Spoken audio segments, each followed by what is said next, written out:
Fala aí pessoal, como é que vocês estão? Vamos falar um pouco sobre DDR4, esse formato de memória que marcou basicamente ali uma década e, querendo ou não, é o que hoje em dia a maior parte do pessoal ainda está usando nos seus PCs e, querendo ou não, é ainda o que mais vale a pena hoje em dia. E vamos falar um pouco sobre quem ganhou essa geração, se foi AMD ou se foi Intel. Bora pro vídeo?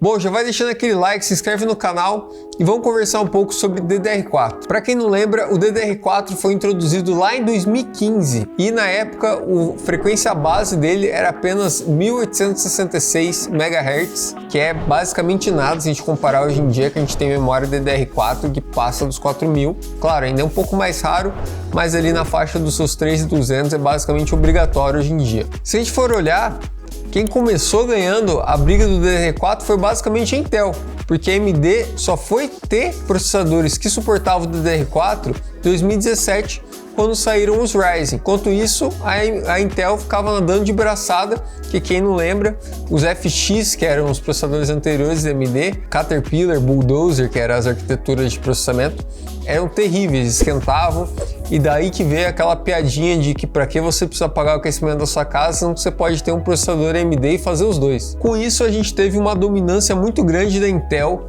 até ali a terceira geração dos Ryzen. Então, até ali a terceira geração dos Ryzen, que foi 2019, basicamente só dava Intel. E a Intel já estava bem acomodada no serviço, né? Ela começou a DDR4 nos 14 nanômetros e logo passou para os 10 nanômetros e ficou nos 10 nanômetros por muito tempo. Até mais ou menos ali a oitava geração da Intel era tudo 10 nanômetros, daí já virou 10 nanômetros plus, e assim por diante, e eles não paravam de fazer processadores com esse tipo de arquitetura. Enquanto isso, os Ryzen foram chegando mais perto e baixando cada vez mais os nanômetros. Isso, quando a gente fala de baixar os nanômetros, é a gente diminuir a escala dos transistores que estão dentro do processador. Isso torna eles muito mais eficientes e por isso que você vê esse ganho de performance que a gente vê ali tanto nos Ryzen quanto nos Intel hoje em dia. Então, basicamente, ali nos 8 anos que a gente teve de DDR4, a gente teve basicamente um começo muito forte da Intel e a partir aí de 2019 a gente teve a AMD chegando forte ali já com a terceira geração dos Ryzen. Foram os primeiros Ryzen que realmente valeu a pena você pegar para fazer as duas coisas, porque os primeiros Ryzen eles já conseguiam alcançar a Intel ali no multicore ali para fazer às vezes uma renderização, uma coisa do tipo. Mas para jogar em si, eles ainda não eram tão bons, você ainda ficava bem para trás dos da Intel.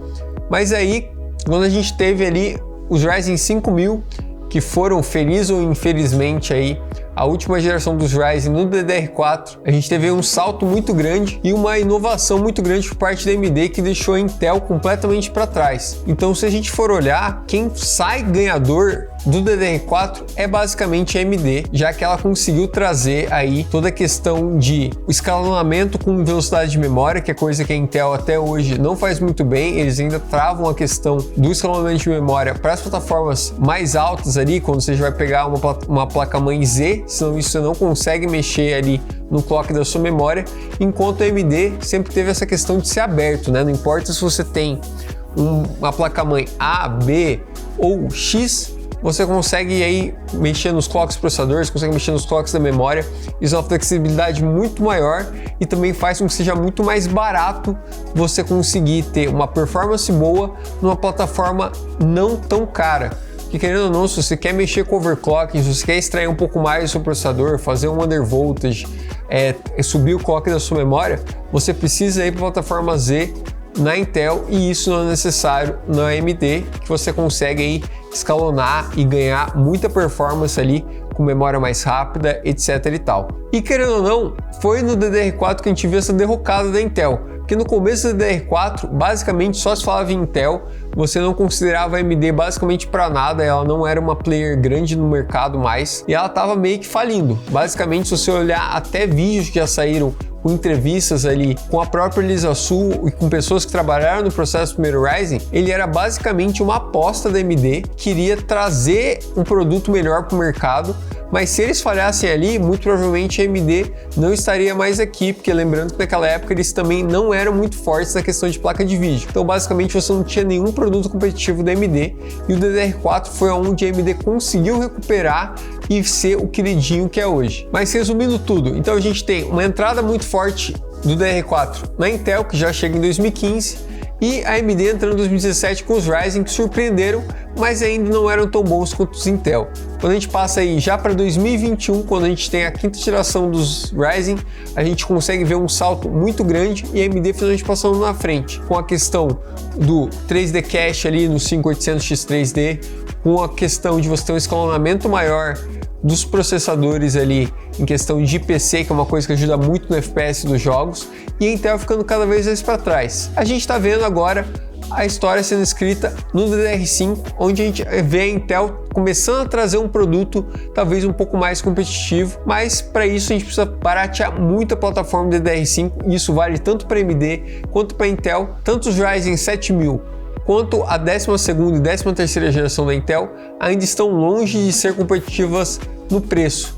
Então a gente consegue concluir basicamente que a AMD conseguiu ganhar ali a briga do DDR4, trazendo muita performance por pouco preço, e querendo ou não é a plataforma que vocês escolhem e que a gente recomenda hoje em dia, que são os Ryzen 5000, que estão basicamente obliterando o DDR4 e trazendo muita performance para a mesa por pouco preço. Então, basicamente é isso. Deixa aqui nos comentários qual é o seu PC hoje em dia, se você ainda usa DDR4, se você já está no DDR5, se você ainda está no DDR3, e também conta pra gente qual foi a melhor geração tanto da Intel quanto da AMD no DDR4. Lembrando aí que da Intel a gente tem da sexta geração até a 11ª, claro que a gente tem a compatibilidade agora da 12ª e 13ª, mas já considero isso plataformas DDR5, e no caso da AMD a gente tem ali dos Ryzen 1000 aos 5000 no DDR4 ainda. Então conta pra gente qual foi a sua geração favorita, qual você usou, qual você não usou e qual você gostaria de ter usado. Mas vou ficando por aqui, deixa o seu like, se inscreve no canal e é claro, se você quer o melhor DDR4, cola no site da Tera, vai no mundo do seu PC, a gente tem uma infinidade de possibilidades para você montar sua plataforma DDR4 ou até mesmo DDR5 se você já quiser ir para nova geração. Fechou? Vou ficando por aqui, um abraço e fui!